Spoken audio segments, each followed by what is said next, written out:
Amahoro y'Imana akomeze kubana namwe inshuti zanjye, ndabakunda cyane kandi nishimiye uburyo mukomeza kunyereka ko munkunda, uburyo mukomeza gukanda subscribe, uburyo mukomeza gukora share, n'ukuri ndabakunda cyane namwe kandi ndabifuriza kugubwa neza, n'ukuri amahoro y'Imana akomeze kubana namwe kandi Imana yo mu ijuru ikomeze kubaha ibyo mwifuza byose, ibyo muyifuzaho bahaze uburame. Uyu mwaka wa 2025 ni ukuri uzababera uw'umugisha cyane.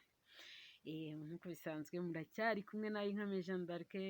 Utarakanda subscribe kandi subscribe, kandi no kukazogera ujye ubona ibiganiro byiza Imana izajya ituyoboramo kandi ndabyizeye.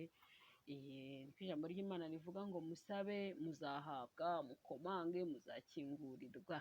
Yego, nk'uko bisanzwe rero kuri iyi channel yacu tuzajya tunyuzaho ibintu by'ubwenge, ibintu binyuranye nyine biri gutrendinga kuri iyi mihanda, ariko cyangwa se ubuzima bwo mu isi, nyine ubuzima ko turi mu isi, ntabwo tuzavuga ibyo tutarimo tutabayemo.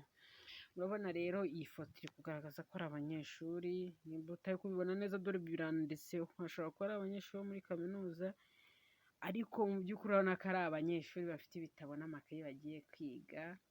Iki ni igihe rero abanyeshuri bagiye gutangira kwiga, ubwo ndabwira ababyeyi nkabwira n'abanyeshuri ndetse n'abarezi muri rusange, abantu bose nyine murabizi baba bafite abanyeshuri barajya kwiga cyangwa se muri karitsiye. Nifuje ko tuganira kuri iki gihe abanyeshuri bagiye kwiga. Ijambo ry'Imana rero hari icyo rivuga ku kurera abana. Abana tugomba kubarera mu rukundo, ariko kandi ntabwo ari urukundo n'ibiryo gusa, ahubwo tugomba no kubahugura tukabaha n'inama. Abana bacu twabyaye, babyeyi bagenzi banjye, mureke dukore ikintu kimeze neza cyo kuganiriza abana pe. Abana nimba ubahaye amafaranga, kuko abana benshi usanga bafite ikibazo cyo kuganirizwa n'ababyeyi, ugasanga ahubwo baganirizwa na rubanda rundi aho kugira ngo baganirizwe n'ababarera. Ababyeyi rero mureke tujye dufata umwanya tuganirize abana bacu, tuganirize abana bacu, tubabwize ukuri, tubahe ukuri kw'ijambo ry'Imana, tubahe ukuri kw'isi uko iteye, aho igeze. Ni ukuri sinifuza cyangwa se sintekereza ko hari umubyeyi uba wifuza kuzabona umwana we ari kwiba cyangwa se ari mu mico mibi, mu myitwarire mibi pe.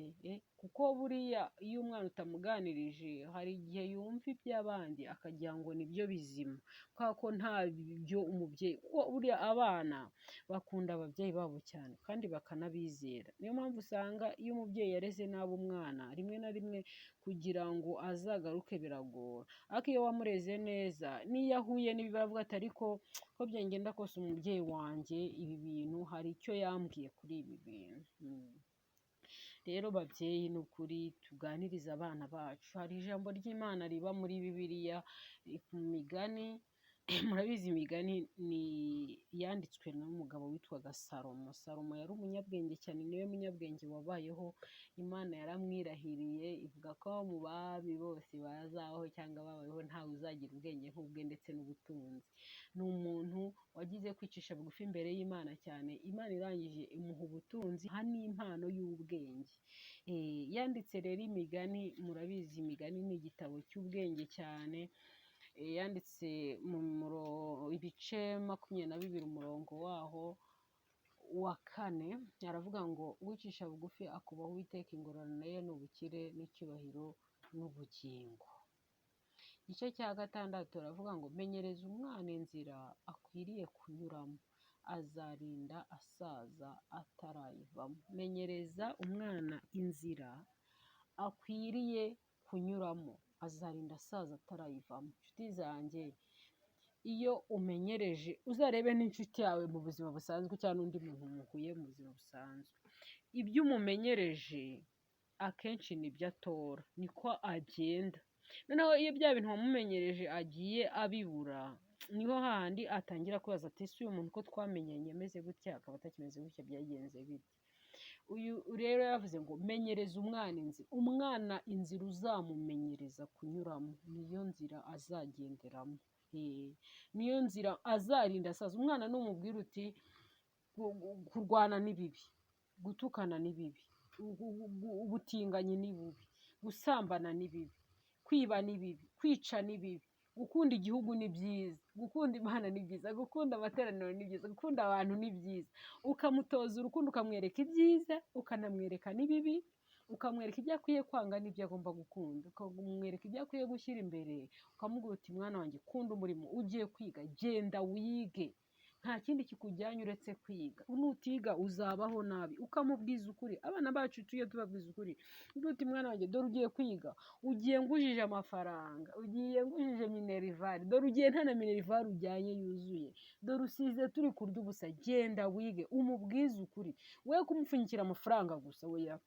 ariko umupfunyikira ibikoresho gusa, oya, ahubwo mupfunyikire n'impamba y'ibitekerezo byawe, umubwire aho isi igeze, mvuga uti aho isi igeze mwana wanjye, dore hariho abagome, abantu satani yazanye ubugome bwinshi mu bantu, abantu barica abandi, abantu barashukana, ukamubwira aho isi igeze nk'umuntu w'inararibonye wabonye byinshi, kuko buriya umubyeyi aba yarabonye byinshi birenze iby'umwana yabonye, umubyeyi aba yarabonye byinshi birenze iby'umwana yabonye, nta naho biba bihuriye. Rero iyo uticaye igihe cyawe cyose ukagiha akazi, igihe cyawe cyose, yego turi mu isi igoye, dukeneye gushakira abana ibyo kurya, dukeneye kubashakira imyambaro, tugomba kwishyura ubukode, tugomba kubarihira minerivare, rwose urakora amanywa ugakorana nijoro, ariko ntukaburire igihe umuryango wawe wuha igihe, abana bawe baha umwanya, baha igihe, wumva ibyo ibitekerezo bibavamo, nawe ubabwire uko ubyumva, ndetse ubabwire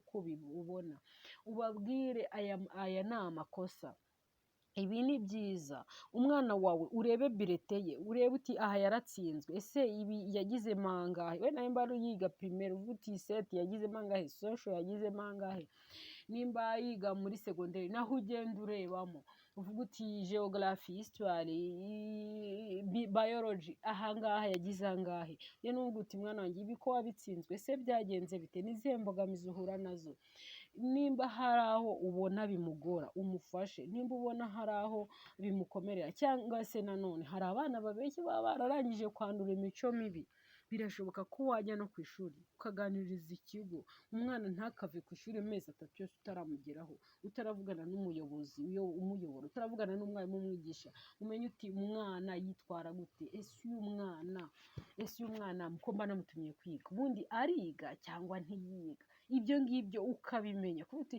uyu mwana wanjye ariga, ese ko mwohereza kwiga mu by'ukuri uyu mwana ariga, ese uyu mwana yitwara gute, ese uyu mwana azavamo umugabo umeze ute, azavamo umugore umeze ute, azavamo umubyeyi umeze ute, erega ni mw'abantu mwe, aba bana turera nibo bazabamo ababyeyi b'ejo hazaza, nibo bazabamo ba minisitiri, nibo bazavamo perezida, nibo bazavamo abafundi, nibo bazavamo abenjeniya, nibo bazavamo abatetsi bakomeye, aba bana turera nibo bazavamo ba gavana, ba meya. Niyo mpamvu tugomba gufata umwanya tukaganiriza abana bacu, tukababwiza ukuri, tukabereka aho isi igeze, tukabereka ibyo bakwiye gukunda n'ibyo bakwiye gushyira imbere.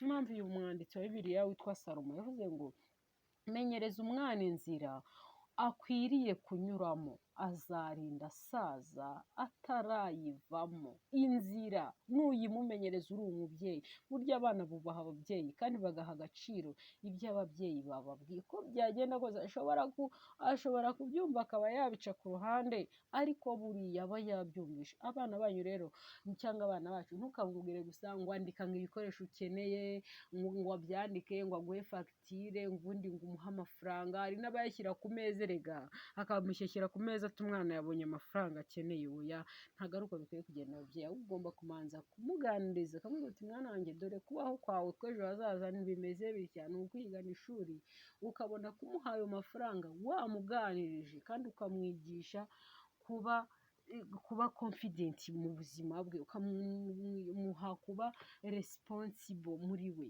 kandi akikabaho ari umuntu wigirira icyizere, akumva ko kubaho kw'ejo kwe ni we, ntabwo ari wowe ejo hazaza nahe ntabwo ari ahawe, oya, nawe bizakugirira umumaro, ariko cyane cyane uwo mwana niwe bizagirira umumaro ndetse n'igihugu. Ndabakunda cyane rero, Imana yo mu ijuru ibahe umugisha, kandi ikomeze kubahaza uburame, amahoro y'Imana abane namwe. Ni ukuri ndabakunda cyane, mwumve ko mbakunda kuri channel yacu, mukomeze kubana natwe kandi mukomeze kugubwa neza. Imitima yanyu ni ukuri, imitima yanyu yuzura umunezero n'ibyishimo, mukomeze mugira bonane nziza, cyangwa se umwaka mushya muhire kuri mwese. Ni ukuri mukomeze gusoma ijambo ry'Imana munasenga kugira ngo mugire imbaraga, mugwize imbaraga z'umutima.